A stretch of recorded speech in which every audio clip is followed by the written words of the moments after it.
2, 3, raconte!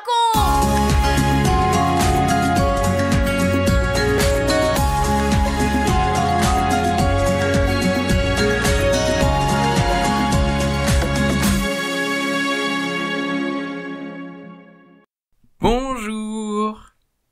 Et vous êtes là? Bonjour les garçons. Bonjour les filles. Bonjour les parents aussi, derrière là-bas. Et puis tous les amis.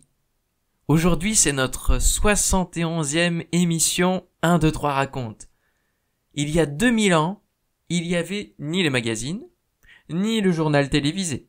Alors, comment faire connaître les nouvelles et les actualités? Eh bien, tout simplement, chacun racontait ce qu'il savait. Alors, imagine, pendant la fête de la Pâque, en plus des habitants de la ville, il y avait des milliers de pèlerins à Jérusalem. Les nouvelles se sont donc répandues à grande vitesse, surtout l'actualité des derniers jours, la crucifixion de Jésus. Tout le monde en parlait. Quelques-uns se réjouissaient, beaucoup étaient dans la peine, d'autres plus indifférents. Quant aux disciples, plusieurs étaient découragés, accablés de tristesse, dans les larmes et désespérés. Pourtant, il y avait pour eux une bonne raison d'être dans la joie. C'est ce que nous allons découvrir maintenant au travers du récit que tu peux retrouver dans l'évangile de Luc au chapitre 24. Attention, la question du jour est: qu'est-ce que Jésus a reproché à ses disciples? 1, 2, 3, raconte! « Et si on allait à la campagne ?» dit Cléopas à un autre disciple. « Allons jusqu'au village d'Emmaüs, c'est à peine à 12 kilomètres. » Tout en marchant, ils discutent. J'arrive pas à comprendre pourquoi Jésus s'est laissé faire. Pourquoi il a accepté de subir toutes ces souffrances? Je suis effondrée. J'ai perdu plus qu'un frère, qu'un ami. Tu te souviens? Toutes ces journées extraordinaires passées avec lui? Tous ces miracles, et comment les foules l'écoutaient au bord du lac. Et les enfants, quand il les a pris dans ses bras et qu'il les a bénis. Et la guérison du lépreux qui s'est jeté à ses pieds. Tout le monde voulait qu'il devienne roi et nous délivre des Romains, et maintenant, tout est fini. Mais c'est terrible, je me sens sans force. Mais tu as entendu ce que les femmes ont dit ce matin? Ça m'étonne vraiment, cette histoire. Comment c'est possible? Je n'arrive pas à y croire. Un homme s'approche. « Vous avez l'air bien triste, leur dit-il. De quoi discutez-vous? »« Comment? Tu sais pas ce qui est arrivé ces jours-ci?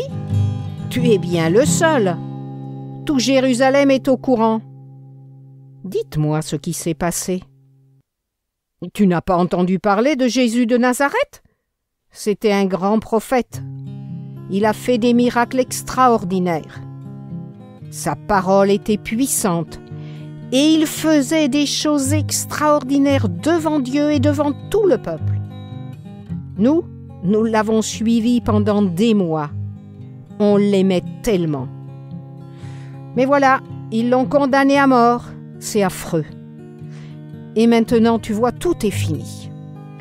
C'est vrai que ce matin, 2 femmes sont allées au tombeau pour l'embaumer, mais le corps n'y était plus. Elles nous ont raconté qu'un ange leur était apparu. Il leur a affirmé qu'il est vivant. Il y a aussi 2 de nos amis qui y sont allés. Ils ont vu que le tombeau était vide, mais tout cela est tellement incroyable. Oh, vous n'avez pas compris grand-chose, leur dit l'homme. Comme vous êtes lents à croire tout ce que les prophètes ont prédit depuis longtemps. N'ont-ils pas annoncé que le Sauveur promis devait souffrir avant de retourner dans la gloire? Eh bien, c'est ce qui vient de se passer et que vous avez vu. Pourquoi vous ne croyez pas? Tout en marchant, l'homme leur explique tout ce qui est écrit concernant Jésus.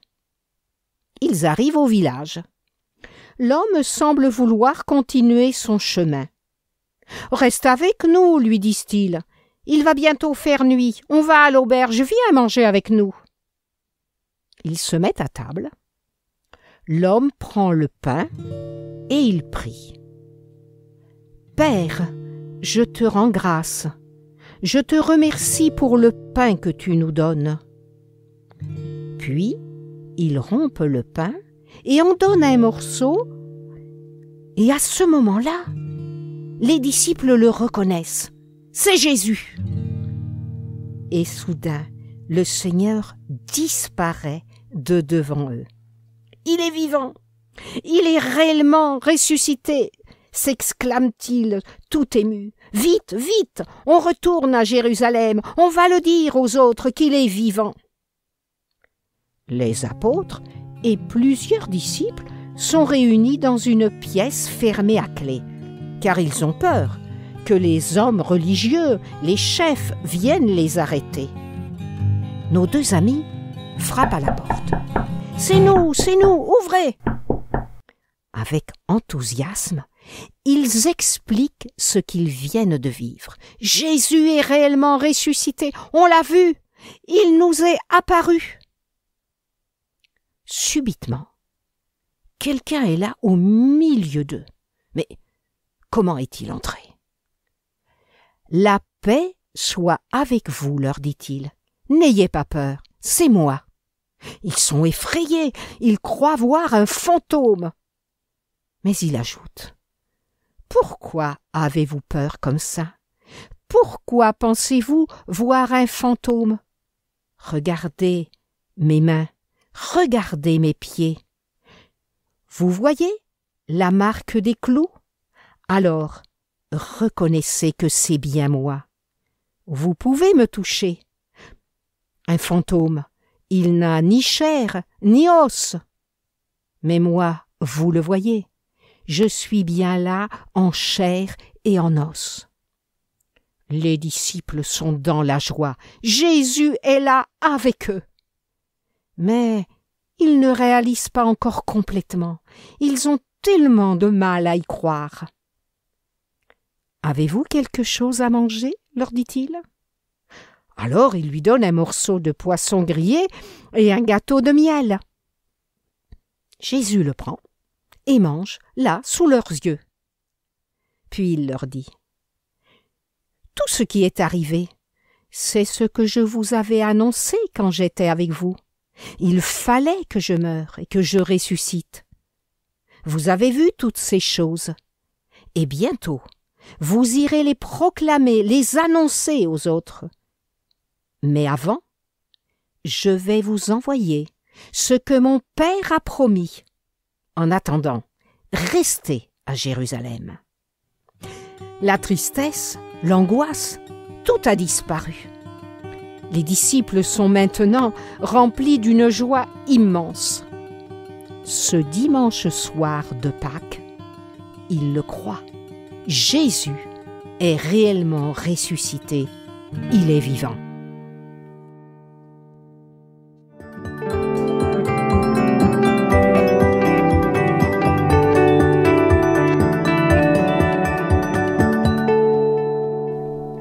Un, deux, trois, quatre. Et toi, et moi. Es-tu prêt à répondre à la question de Benji?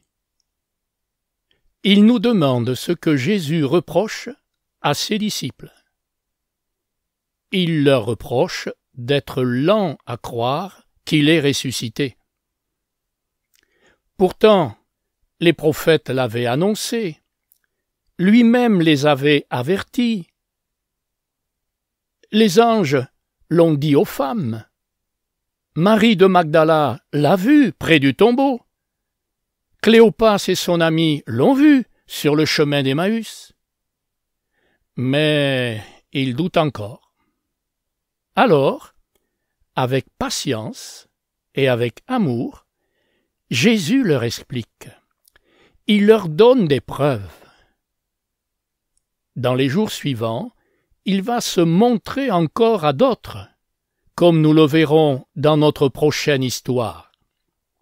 À ton avis, pourquoi se fait-il voir à tant de gens? Eh oui, pour qu'ils croient de tout leur cœur qu'il est ressuscité, qu'il est vivant. mais aussi pour que, par leur témoignage, nous le croyions, pour que toi, tu le crois aussi. «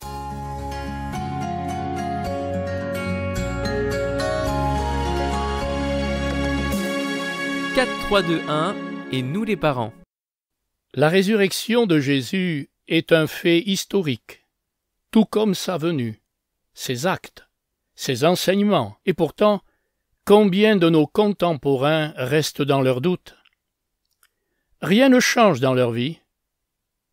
Les enfants croient facilement.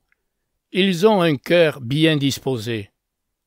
Alors, faisons-leur connaître Jésus. Nourrissons leur foi par les récits de l'Évangile. Il est important qu'ils sachent et qu'ils croient que Jésus les aime et qu'il est vivant aujourd'hui encore. Vous venez de suivre l'émission 1, 2, 3 raconte avec Françoise et Michel Zanellato, Benjamin Lamotte, Céline Girardi, Baptiste Roland, Erwan, Yuna et la collaboration de Vital Radio ainsi que 365histoire.com.